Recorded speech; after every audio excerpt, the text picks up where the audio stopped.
நம்ம போன வீடியோவில் 3 டாட் ப்ளவுஸ் எப்படி மார்க் பண்ணணும்னு பார்த்தோம் இல்லையா. இன்றைக்கி வந்து இதை ஸ்டிச் பண்ண போகிறேன். எப்படி ஸ்டிச் பண்ணுறதுன்னு நான் காமிக்கிறேன். இதே மாதிரி ஸ்டிச் பண்ணுங்கள். கப் ஷேப் வந்து பர்ஃபெக்டாக இருக்கும்.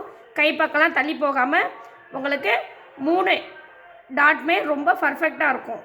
இதை ஸ்டிச் பண்ணி காமிக்கிறேன். இதை தச்சு பார்த்துட்டு நீங்களும் கமெண்ட் பாக்ஸில் கமெண்ட் பண்ணுங்கள் எப்படி வந்துச்சுன்னு. இப்போ ஸ்டிச் பண்ண ஆரம்பிக்கலாம். இப்போ நான் ஏற்கனவே போன வீடியோவில் மார்க் பண்ணோம் இல்லையா, அதை நான் அர்க்கத் பண்ணி வச்சுருக்கேன். இந்த சிசர் கட்டிங் ரெண்டையும் சமமாக பிடிச்சிக்கிறேன். இப்போ 2.5 இன்ச் ஹைட் வந்து நான் 2.5 இன்ச் கொடுக்குறேன். 3 கொடுக்குறது உங்களுடைய விருப்பம் தான், ரொம்ப ஷார்ப்பாக இருக்கும்.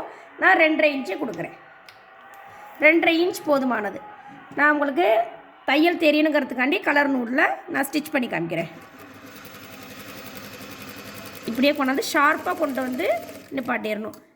நீங்கள் வளைச்சி ஸ்டிச் பண்ணிங்கன்னா தையல் கொஞ்சம் நல்லா இருக்காது.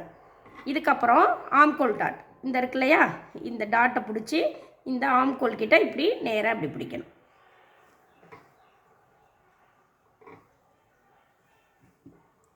இந்த இருக்கு இல்லையா, இதை இப்படியே ஸ்டிச் பண்ணிட்டு வாங்க.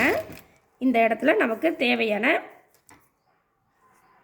அளவு 2 இன்ச் கேப் விட்றேன். இது பெரிய சைஸ் ப்ளவுஸுங்கிறதுனால இதை அப்படியே ஸ்டிச் பண்ணிவிட்டு ஷார்ப்பாக கொண்டு வந்து நிப்பாட்டிடுறேன்.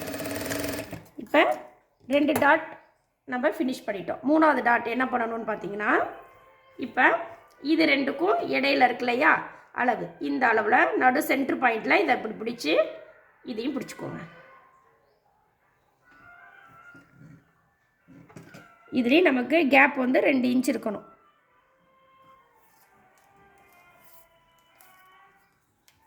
இந்த இருக்குல்ல, இதிலேருந்து நேராக 2 இன்ச்.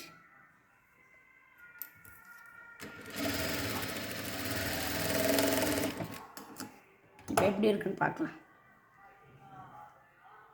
பார்த்தீங்களா எவ்வளோ சூப்பராக வந்திருக்குன்ட்டு. 3 டாட்மே மேலேயும் போகலை.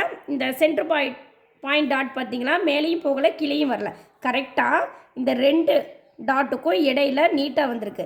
இந்த மாதிரி தான் ஸ்டிச் பண்ணணும். கொஞ்சம் ஷார்ப்பாக வேணும். இந்த தையல் இருக்கு இல்லையா, இதை கொஞ்சம் கீழே இறக்கிக்கலாம்.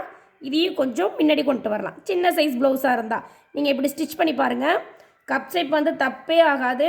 இந்த கிராஸ் டாட் வரலைன்னு சொல்கிறவங்களுக்கு ரொம்ப சூப்பராக வரும். ஸ்டிச் பண்ணி பாருங்கள். நம்ம 1.5 இன்ச் கொடுத்ததுக்கப்புறமும் இது வந்து கை பக்கம் தள்ளி போகாது. இதே மெத்தடில் எல்லா ப்ளவுஸையும் ஸ்டிச் பண்ணி பாருங்கள், நல்லாயிருக்கும். இந்த பெரிய சைஸ் ப்ளவுஸ் சின்ன சைஸ் ப்ளவுஸ் இருக்கு இல்லையா, அது எப்படி எந்த மாதிரி மார்க் பண்ணணும், இதுக்கு இடைவெளி எவ்வளோ விடணும் அப்படிங்கிறத அடுத்த வீடியோவில் சொல்கிறேன். ரொம்ப பயனுள்ளதாக இருக்கும். இதை முயற்சி பண்ணி பாருங்கள்.